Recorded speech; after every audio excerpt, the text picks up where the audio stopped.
नमस्कार दोस्तों, स्वागत है मेरे चैनल में आप सभी का। तो मेरे जितने बड़े भाई बहन और माता पिता हैं मैं उनको प्रणाम करना चाहती हूँ।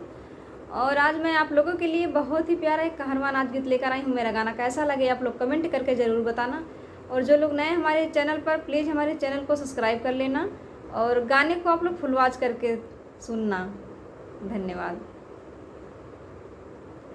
काटहल फरेला झोंपेदार छोटी ना नदी, काटहल फरेला झोंपेदार छोटी ना नदी। कटहल में तोड़ी तोड़ी ढेरिया लगावली, अरे ढेरिया लगावली। बेच गईली आजमगढ़ बाजार छोटी ना नदी, बेच गईली आजमगढ़ बाजार छोटी ना नदी।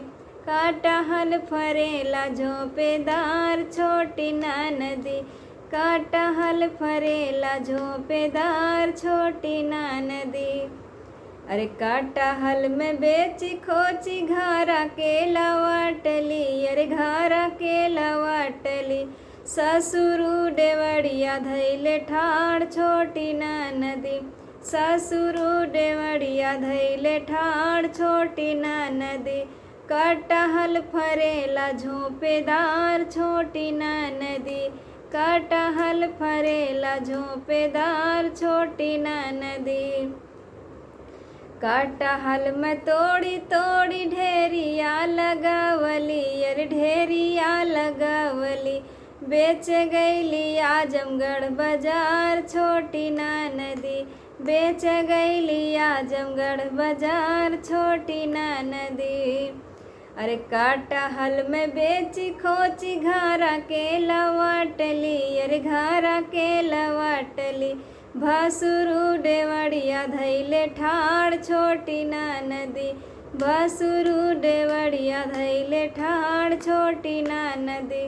कटहल फरेला झोंपेदार छोटी ना नदी, कटहल फरेला झोंपेदार छोटी ना नदी।